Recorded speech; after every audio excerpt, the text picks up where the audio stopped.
It is Monday, April 20th. We are on chapter 27 of James and the Giant Peach. And the last chapter, they are still floating in the air. And remember how the centipede fell off the peach, and then James had to go and save him. So now they're going to go to sleep for the evening, okay? Chapter 27. James Henry Trotter and his companions crouched close together on top of the peach as the night began closing in around them. Clouds like mountains towered high above their heads on all sides, mysterious, menacing, overwhelming. Gradually, it grew darker and darker, and then a pale three-quarter moon came up over the tops of the clouds and cast an eerie light over the whole scene. Eerie means like kind of spooky or like creepy, which makes it like scary. So if you like think about like a haunted house and it's dark and it's nighttime and there's like clouds over the haunted house and maybe there's a moon, that feels eerie because it's like spooky or like scary. The giant peach swayed gently from side to side as it floated along, and the hundreds of silky white strings going upward from its stem were beautiful in the moonlight. So also was the great flock of seagulls overhead. So see how it looks a little bit eerie? Like there's the moon and it's dark and then all the clouds. And you see the peach and all the seagulls. You can kind of see the creatures. There was not a sound anywhere. Traveling upon the peach was not in the least like traveling in an airplane. The airplane comes clattering and roaring through the sky, and whatever might be lurking secretly up there in the great cloud mountains goes running for cover at its approach. That is why people who travel in airplanes never see anything. But the peach, yes, the peach was a soft, stealthy traveler, making no noise at all as it floated along. And several times during that long, silent night ride, high up over the middle of the ocean in the moonlight, James and his friends saw things that no one had ever seen before. Once, as they drifted silently past a massive white cloud, they saw on the top of it a group of strange, tall, wispy-looking things that were about twice the height of ordinary men. They were not easy to see at first because they were almost as white as the cloud itself. But as the peach sailed closer, it became obvious that these things were actually living creatures. Tall, wispy, wrath-like, shadowy white creatures who looked as though they were made out of a mixture of cotton wool and candy floss and thin white hairs. "Ooh," Ladybug said. "I don't like this at all." "Shh," James whispered back. "Don't let them hear you. They must be cloud men."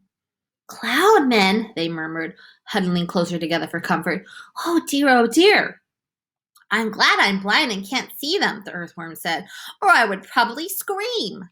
"I hope they don't turn around and see us," Miss Spider stammered. "Do you think they would eat us?" the earthworm asked.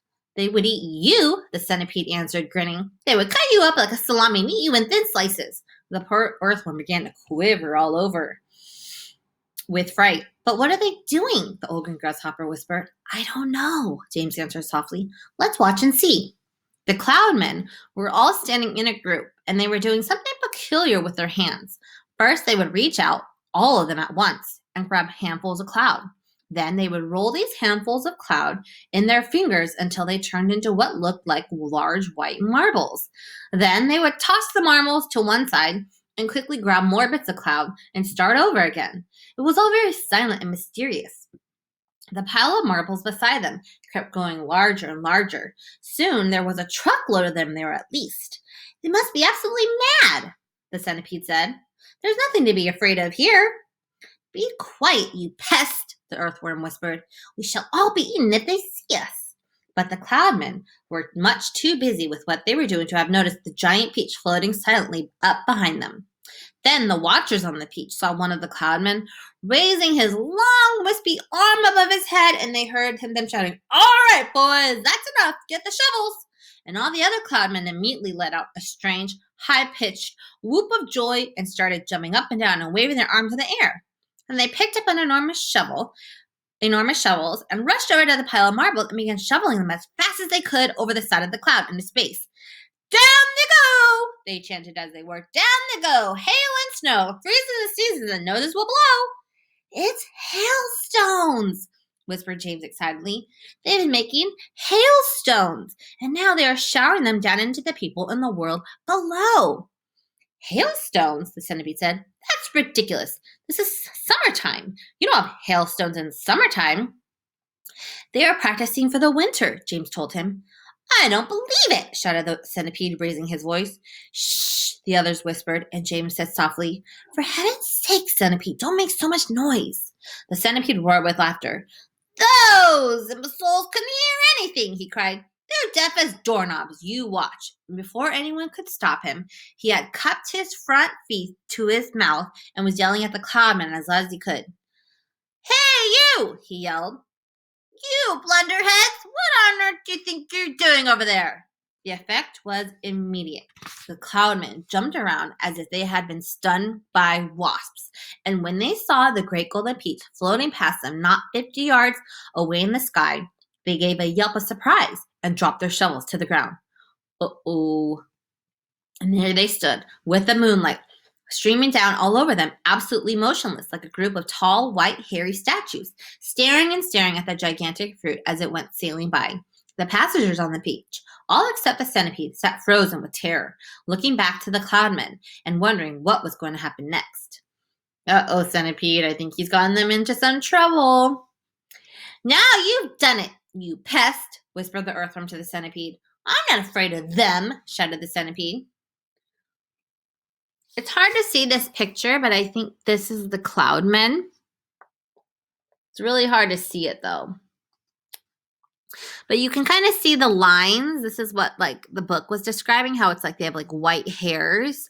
And you see, like, these little dots. It's really hard to see in the picture, but those are kind of like their faces. I'm not frightened of them, shouted the centipede, and to show everybody once again that he wasn't, he stood up to his full height and started dancing about and making insulting signs at the cloudman with all 42 of his legs. This evidently infuriated the cloudman beyond belief. Does anybody know what infuriated means? Think about it. What is centipede doing? Is he being nice to the cloudman, or is he being rude? And if someone was being rude, how would you feel? You would feel infuriated, meaning you would feel annoyed and angry. All at once, they spun around and grabbed great handfuls of hailstones and rushed to the edge of the cloud and started throwing them at the peach, shrieking with fury all the time.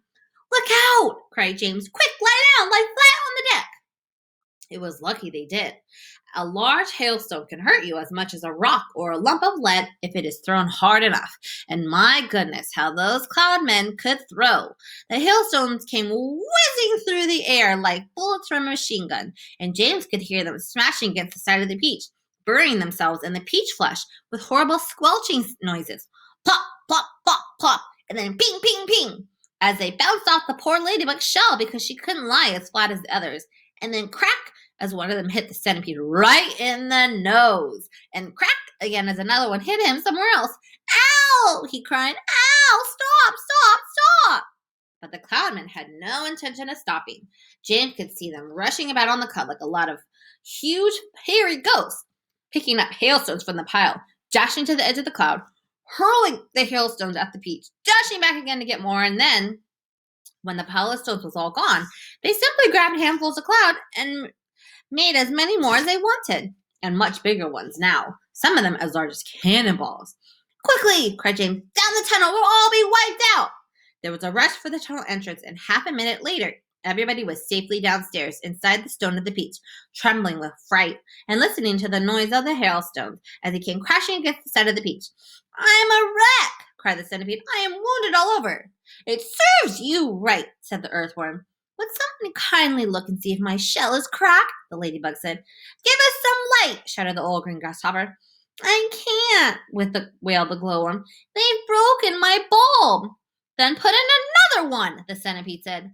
Be quiet a moment, said Jane. Listen, I do believe they're not hitting us anymore. They all stopped talking and listened. Yes, the noise had ceased. The hailstones were no longer smashing against the peach. We've left them behind. The seagulls must have pulled us away out of the danger. Cautiously, with James going first, they all climbed back up the tunnel.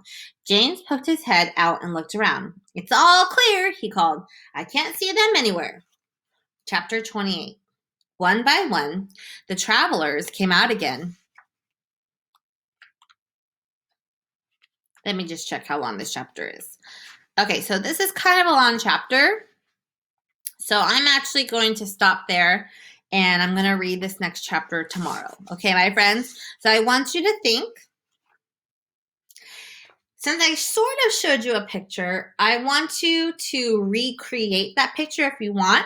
You could do it on a piece of paper. The peach, and then I want you to think about the cloud men, and I want you to draw and visualize. And visualize means like you create pictures in your mind of what that must have been like. The cloud men creating all these hailstones and throwing them at the peach, and then the hailstones hitting the peach. Okay, so if you want, you can draw that picture of that scene in the book.